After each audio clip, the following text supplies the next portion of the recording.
Thank you very much, Madam Speaker, for your recognizing me to make my contribution to this debate on, the report on the Finance Committee, Standing Finance Committee. Madam Speaker, as has been indicated earlier, we are talking about supplementary funding for the government's program in the sum of $3.081 billion. This figure, just for the benefit of the citizens of the Republic, consists of personal expenditure in the tune of 51 million, goods and services 620 plus million, minor equipment purchases, current transfers and subsidies, current transfers to statutory boards and similar bodies, and the development program. Madam Speaker, it is to be noted when you look at these figures and the amounts that they carry or represent, some 2/3 of that amount, more than 2 billion of this, is, Madam Speaker, salaries and emoluments, payment for NIS, and that kind of thing, meaning it eventually gets into the private domain of agents, employees of the state. Minister Gonzalez, the member for Lopino Bonnia West, in his contribution made a very potent comment that it appears as though the issue is not about money, but rather it is about management. I agree with that to some extent. I go further to say the issue is really about work. It's about productivity. I hold the view, and I'm becoming more and more convinced. As we increase the expenditure for the government's program to the tune of $3.081 billion, Madam Speaker, if we would get optimal value for the money, at least those parts that go towards salaries and emoluments, the economy, the economist tells me, would immediately grow by about 20 to 25%. And therefore, I consider, as the Member of Parliament for Laventille West, I consider that productivity and work is where it's at. We will immediately solve a lot of the problems that we face, and you hear our friends and others complain about, if only we would ensure that the Minister of Finance gets value for money in that regard. I just want to make the point to the member for Couva South, because towards the end of his presentation, he did accuse the member for Lopino Bonnia West of misleading this House and misleading him. And he spoke about the way the money that is allocated in this supplementary allocation for the Ministry of Public Utilities, particularly through TNTech, he almost accused him of misleading us. I want to say to my friend that the bulk of the money, $68 million, is for the Ministry of Public Utilities to pay TNTech for the electricity that it accounts for in terms of lighting all the public facilities, the public grounds around the country. My friend got it wrong. The Ministry of Public Utilities is not responsible. And this is why I believe the member for Dago Martin West was quite right. Many of our colleagues over there, they probably don't read these documents. And where they read them, they have a passion for misleading the country, even in the face of the truth and the facts. So I want to correct him publicly to say, when it comes to the maintenance and the repairs and the improvements of these facilities, that is the responsibility of the regional corporations. All that the Ministry of Public Utilities would do is to pay TNTech for the electricity consumed. So once my friend gets clear on that, I think he might be off to a better start. Madam Speaker, the member for Siparia did ask in her usual I would say, extravagant, populist way. What all you doing with all that money? You already had a billion, you had a 50 plus or about $50 billion budget, and now you are asking for another $3 billion. That was what she said. And want to know what we are doing with that money. I would like, for the benefit of the listeners in this country, and there are some who would be easily misled by the member for Siparia and her grandiose publicity stunts, that the monies are to be spent at least in national security, head 22, which is what I'll deal with. Some of it goes to the General Administration of National Security, the 4 formations of the Trinidad and Tobago Defense Force, the Prison Service, the Fire Service, the Strategic Services Agency, the Transit Unit. They are responsible for the transport hubs around the city and the priority bus route and a couple other locations under their purview. The Forensic Science Center, the Probation Service, which is now within the purview of the Ministry of National Security, and of course the Immigration Division. And I think I did say the Fire Service as well. And the services that are going to be accounted for, paid for, services already in many cases utilized, and projections to year end would be janitorial services, salaries and cost of living allowance, overtime payments, allowances of all descriptions, from plainclothes allowances for the police, duty allowance, meal allowances for everyone, housing allowance where appropriate, proficiency allowances, protective suits allowances for the fire service in particular, maintenance of vehicles, traveling allowance, maintenance allowance. Madam Speaker, NIS payments, increments, acting allowances, electricity, telephone use, security services, vehicle maintenance, and as my friend from Couva South pointed out, gratuities, where there are contract workers. At the end of their contract periods, they are entitled to gratuity payments. And these allocations, the allocation to the ministry, the supplemental funding to the Ministry of National Security is to ensure that we can cover all of these adequately. And again, reinforcing the point that the large majority, perhaps as far as 75% of this increased funding, treats with the personnel working in the ministry. Much less is spent on the development program.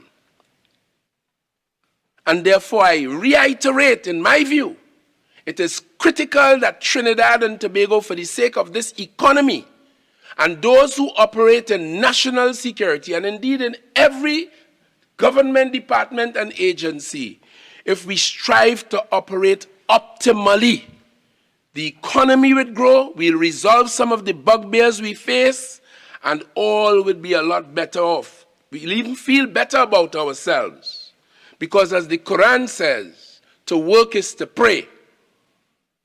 And even in Christianity, we observe that God, they taught us, created this world, he spent 6 days working and then rested on the 7th. Some people want to work 1 day and rest for 6. That is ungodly, I might want to add.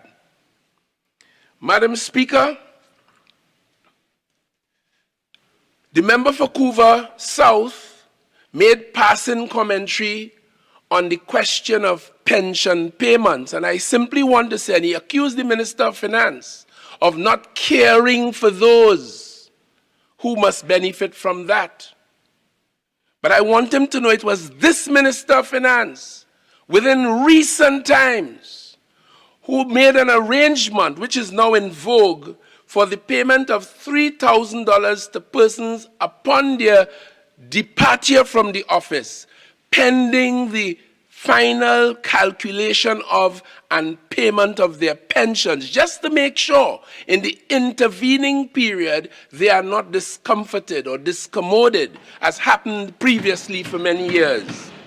You couldn't get more caring than that. And while I am at it, I, Fitzgerald Ethelbert Hinds, the Member of Parliament for Laventille West, I want to say openly and proudly, I am absolutely proud at the work and the contribution of the Minister of Finance as he has done over the last 7 years in this country.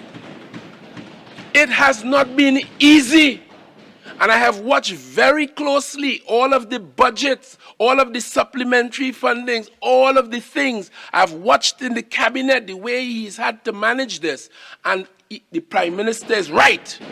Rather than condemn and criticize him, you may challenge things he do. You may have a different view. You may be Mr. Economist from UE or otherwise. You may be Mr. UNC or Madam UNC, Madam SIS for all you know. But Madam Speaker, you cannot avoid and evade the fact that the Minister of Finance had stood as a stalwart in this country and steered us through the most difficult times.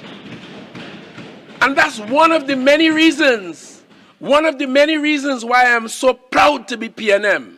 The Prime Minister, the member for Dago Martin West, addressed this Parliament in this debate earlier, and he achieved two things. The most important one for me is that he demonstrated that we are the PNM. We have a way in which we do business. We are not the UNC. We are not like the UNC. We don't want to be like the UNC. Our record is a proud record. And the other thing he demonstrated, Madam Speaker, is that in every respect, be it intellectually, be it historically, be it morally, in every respect, we are superior to our political opponents in this House.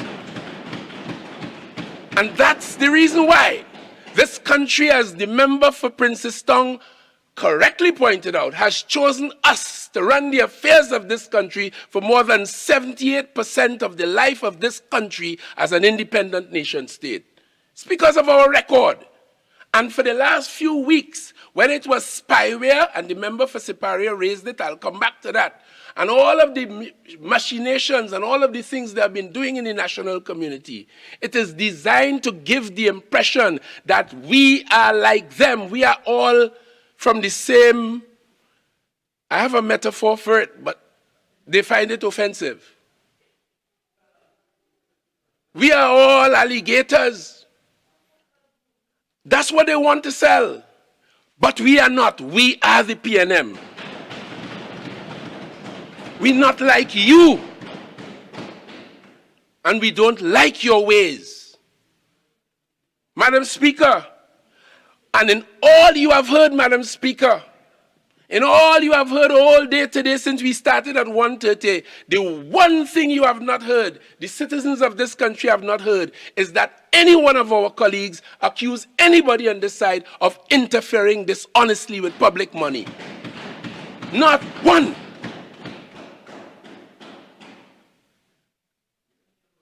And they can't say that with a straight face. Not in 7 years. The Minister of Finance told us in his presentation that we are now operating at 50% of our overdraft. We got up to 90-something% during these tough times when we kept the ship of state sailing on, paying every single one of the 90,000 public servants full salary on time. During those COVID years, those brutal years.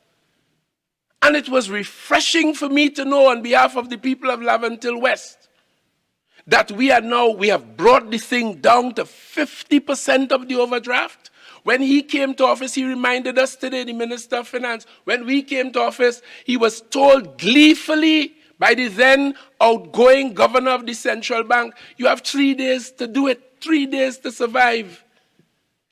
And when he said that, I imagined the member for Siparia in the background. And forgive me if I imagined that, because they didn't wish this country well. They are not prepared to live here and work here once the PNM is in power. They have problems with that.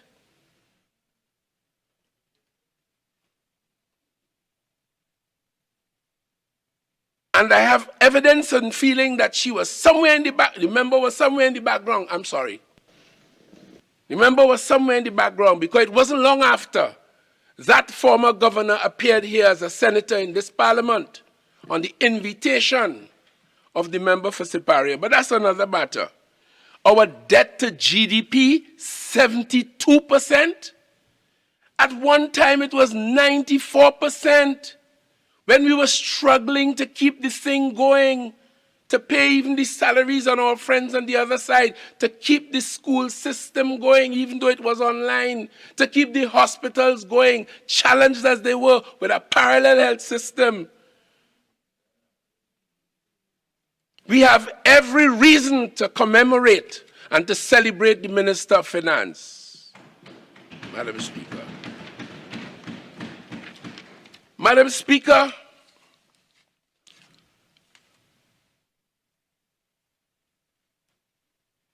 I spoke recently in this House, and I raised the question, having been accused by one of my friends on the other side, the member for St. Augustine it was, accused the government of delaying that report that the member for Tobago East laid in this House that was made reference to throughout this day. So I'm just passing through it. I'm not going to tarry on it. The member for St. Augustine said 5 months. Well, you know what? As you heard earlier, Madam Speaker, in 1997, they had a similar report dealing with the same issue. Today is 25 years later. We still have not seen it. And they had the gall and the temerity to criticize us, say we held it up for 5 months. That is what our friends on the other side do. 2 generations and a quarter since 1997. And as you would have heard earlier today, even the chairman of the last committee that this cabinet put in place to look at the report and, well, to investigate the situation, could not get a copy of it. I am advised, Madam Speaker, that the failure of those who failed to have reported to the police, because these days they're telling me I should report an incident that I made public to the police. And there are some matters that I have reported to the police. They don't want to hear about that. About the 9 deeds that were purchased by a young man close to the then government. Anyway, Madam Speaker, the law, Section 24 of Act 27 of 1986, dealing with sexual offenses, makes it a mandatory requirement to report any knowledge of that kind of activity. And I'm sure that the lawyers and those relevant stakeholders are now looking at this matter to see whether persons were guilty of a breach of the law, having buried it to the point where there was no public record that Chairman Jones, who led that investigative team, could have even found as a backdrop to the work that they had to do now. And so, the likes of, and recently, Madam Speaker, I mentioned in this House a matter that irritated some tremendously to the point of threat of legal action. But I speak in this House. That committee was led by a certain Mr. Sabga. And among them was a national pontificator called... Okay, so I just remind you that you promised me you won't tarry on the report. Okay, so... Yes. Yes, please. But just to move on from it, the likes of Diana Mahabir Wyatt, I would like to hear her on this matter 25 years later. Chief pontificator, Madam Speaker. But Madam Speaker, I wouldn't tarry as I told you. Some of this allocation is for the prison service to deal with issues as I told you, about 75% for the personnel, officers of the prison service, and contract workers there. They are the ones who are responsible, Madam Speaker, for upholding the security and the safety of the inmates in the prison and the officers and visitors and what have you, and protecting the society from spillovers in that prison. And I'm pleased to say that I look forward to actualizing the allocations as described by the Minister of Finance here for the prison service, because they have a critical job to do in the context of national security and have been doing it. I want to encourage the officers, as they receive improved remuneration and the allowances that this portends, that they continue, because recently, you know, they have stepped up. Imagine within recent times, they had 291 searches at the prison since the new acting commissioner came to office. I can tell you, I've been leading national security now for the past year, and we've always had reports of searches in the prison, but that activity has stepped up, 291 within recent times,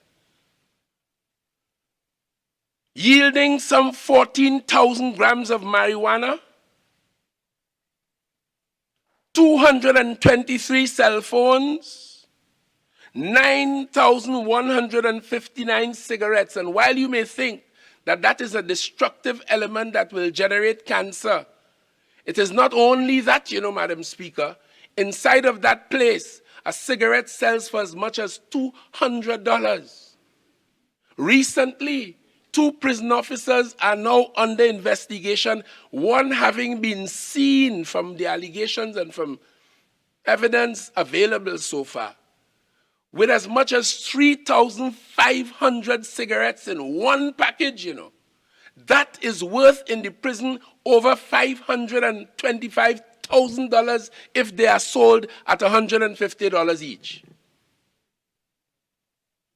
And I might tell you, Madam Speaker, those cell phones and those SIM cards and the knives is cell phone chargers, SIM card, phone batteries, improvised weapons, USB cables, and all of these things have very devious portents inside of that institution. A lot of calls are made, and a lot from what the Commissioner of Police reports, a lot of hits are called from inside of the prison. So they are to be very encouraged. So every cent of this allocation that goes to improving the circumstances of the individual officers, meeting their expectations in accordance with the terms and conditions of their service, is very, very, very important. And I urge the prison service to continue, as the government does its part, as the Minister of Finance does his part, in terms of finding the money with an improved allocation in this so-called midterm review. It is incumbent on you, Mr. Prison Officer, to say thanks by extending yourself productively and otherwise, as you have been doing. And there's always room for improvement in the protection of the people of Trinidad and Tobago. Similarly, we understand, Madam Speaker, and all my colleagues will know, that the Forensic Science Center within the Ministry of National Security is also a part of an integral part of the criminal justice system. Here's where autopsies are done and the cause of death would be revealed. And we are having a tremendous amount of attacks on women, even on children. Murders in the country. There was a time you get up Monday morning a few years ago, and you would hear bodies are backed up in the Forensic Science Center and they can't cope. And then the next thing you will hear is the forensic pathologist at that time, some years ago, he gone on strike because it was time to negotiate an improvement in his contract terms. So he goes on a go slow and the thing backs up and we had a problem. Those things you hear no more.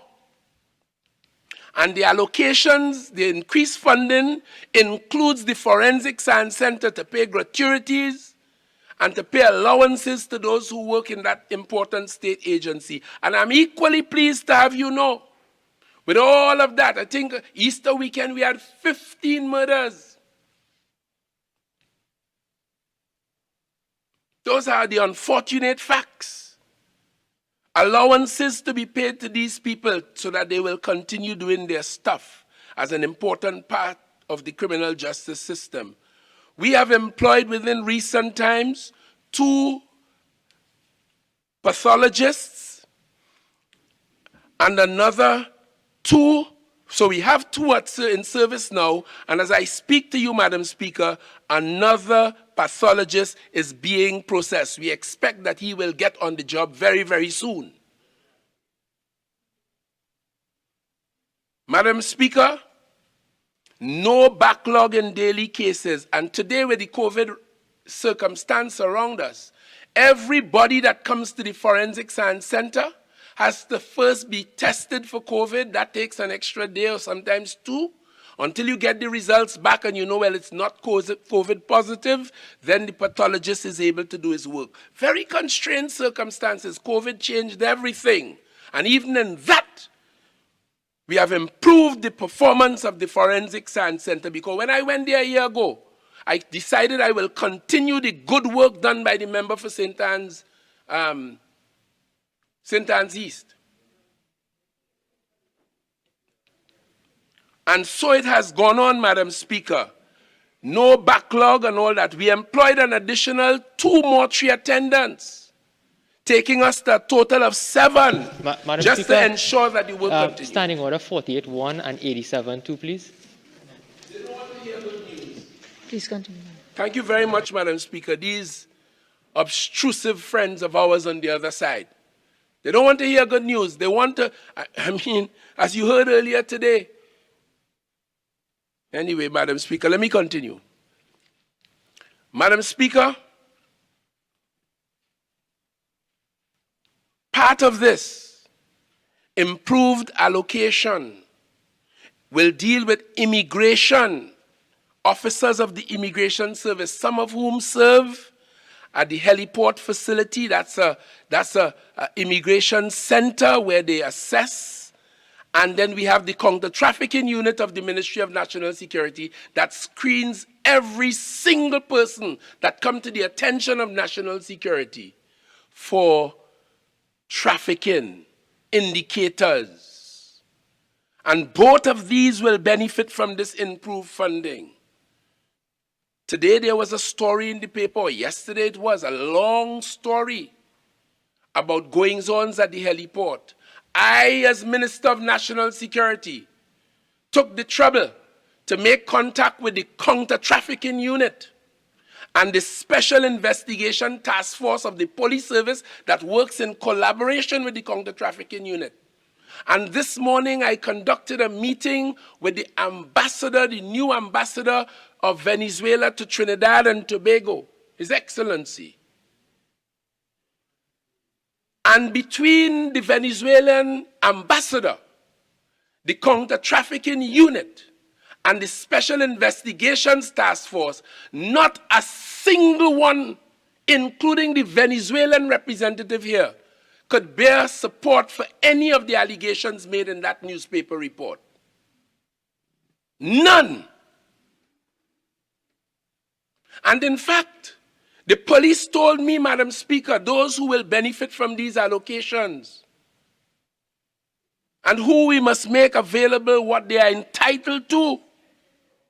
They told me, Madam Speaker, that having heard of this, they went and interviewed some of the persons at that center in the heliport, and there was no confirmation of it. Okay, so, member, I'll ask you to come back now to your allocations. Okay? Thank you very much. And Madam Speaker,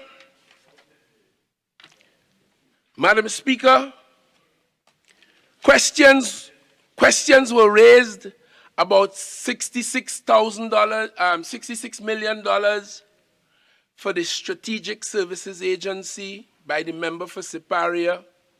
And the member for Siparia raised this question about the member for Barataria San Juan asking here about if some of this allocation is for spyware. I thought we were past that. Because I had to tell this house, and I had to say to this country outside of this house, that just to use the word spy, Madam Speaker, implied and implies that something unlawful is going on. But we have an Interception of Communications Act. And as the government indicated, the policy of this government in relation to the SSA is all that kind of capability rests with the SSA. And it is all done in accordance with the law. So when the member for Siparia raised that question today, I said how disingenuous the member is. And shameless too. Shameless. Because the member knows the facts and continue to mouth it very wickedly and immaturely and recklessly, Madam Speaker, casting aspersions on those people who we pay in this country to protect us from terrorists and murderers and waylayers and rapists and human traffickers. But as I said, there are some people who like good and some people who don't want nothing good. So, Madam Speaker, I give my friends the assurance on the other side. We comply with the law, and I've invited the member for Siparia who raised this matter. If you do not want to accept what I say, put on your self-issued silk and go to the Hall of Justice and demonstrate that somebody's rights are being infringed.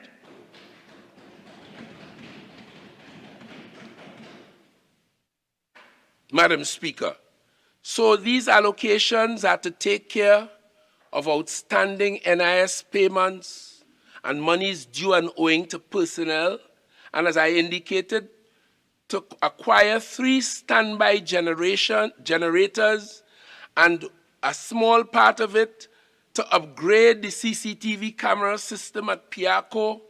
And as I say so, the member for Siparia bold-facedly today raised the question of about CCTV cameras. One of the first things the member for Siparia did when she came to office is to disable all of the facial recognition cameras and the system at Piaco Airport. In addition to that, remove every camera from around the Prime Minister's house or residence. Ask the head of the security agencies that time if the blimp could see through galvanized and wall, all sounding like somebody who have something to hide.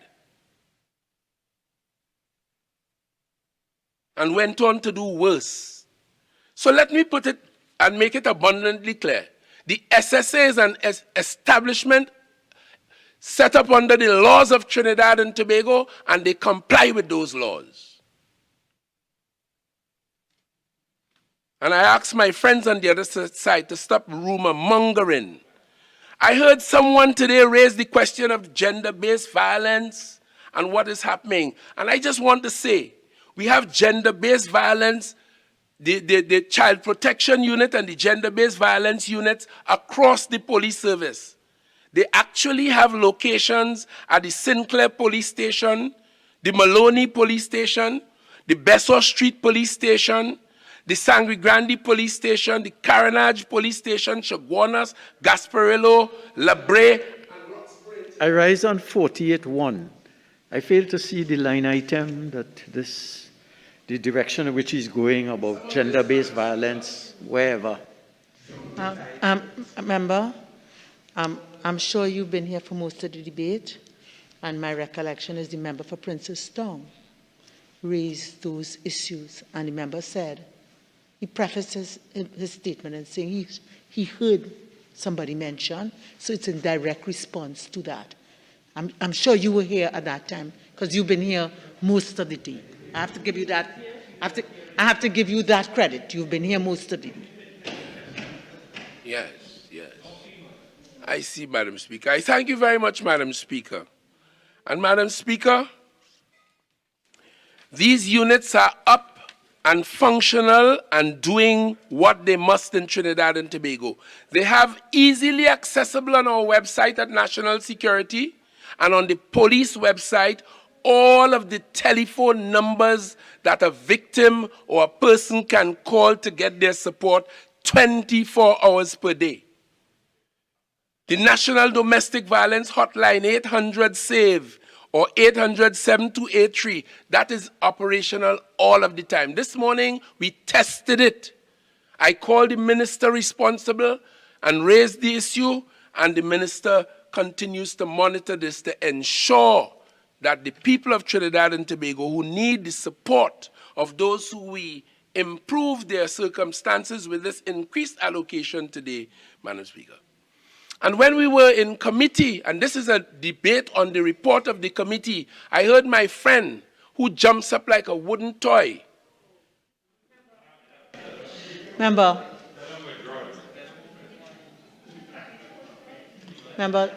let's limit personal reflections, all right, that may appear to be insulting. All right, please. My friend from Naparima who likes to jump up at the drop of a hat. My friend told us in committee, and it's recorded in Hansard, that we are about to spend all these millions on the SSA and would not spend equally on the cadet force. So I want, before I close, to let my friend from Naparima understand that the cadet force is one youth program in the Ministry of National Security. One. And it got an allocation of some $4 million for this fiscal year. And that's because for the last 2 years, the COVID experience put pay to all of their activity, most of which is outdoors and in groups. And it is only within recent times, and including as late as Saturday, I attended a function of the cadet force. I attended the opening of their first camp about 5 weeks ago in San Fernando to train non-commissioned officers, NCOs, and NCO cadres, they call it, in preparation for promotion. And another one is expected to start in the month of July, Madam Speaker. And that's only one program. So it is just facetious to say you're spending money on the SSA as though that is not necessary. Every bit of the expenditure in national security is necessary. And you comparing it with the cadet force. I mean, how banal. And I want to say to my friend in passing that we have dedicated a whole Ministry of Youth Development and National Service to the youth. And even in national security, when we recruit 238 officers for the prison service, 540-something officers for the defense force, as we did in the last year, for the fire service, for the police service, it is young people we recruit. They must be between the ages of 18 and 25 years. So all of the people who we recruit and train and put to work in the service of this country, they are as well young people. And the Trinidad and Tobago Coast Guard, who we are funding today as well, they carry on some swimming pool training programs for young people in Maloney, in Coconut Drive in Mova, and Sogrin Trace in my constituency. And it's not only about swimming, it is about discipline, it is about conducting oneself in a certain way, building self-esteem, teaching how to operate and to live in harmony with each other. In some cases, the officers become almost like parents to these children. So, Madam Speaker, I just wanted to say that in passing so that my friend from Naparima would better understand. So I look forward to the realization of this. And I'm very pleased that the Ministry of National Security, having made the request we did, are to benefit from this supplemental funding. And I give the national community the assurance that I will continue as the Minister of National Security to provide these resources. Go to the cabinet, argue for them where we have to. Provide these resources to all of the agencies of national security. And we're not just talking it today with this additional allocation. We are demonstrating that, and this is in addition to what we had already done. Making good our obligations to the personnel and doing the business so that they could do the work that they are sworn and paid to do. So, Madam Speaker, I would like to ask my friends on the other side, as my colleague from Lopino Bonnier West did, encourage them to be a lot more patriotic in their orientation, to take a more sanguine view on the affairs of the country, and to be bold enough from sometime to admit, as everyone else in the country knows, that this country is in safer and better hands with this government and with the PNM. Acknowledge that, support these measures, and we will use these monies without tampering with public funds, as has been the case in the past, some of which keeps the police very busy now.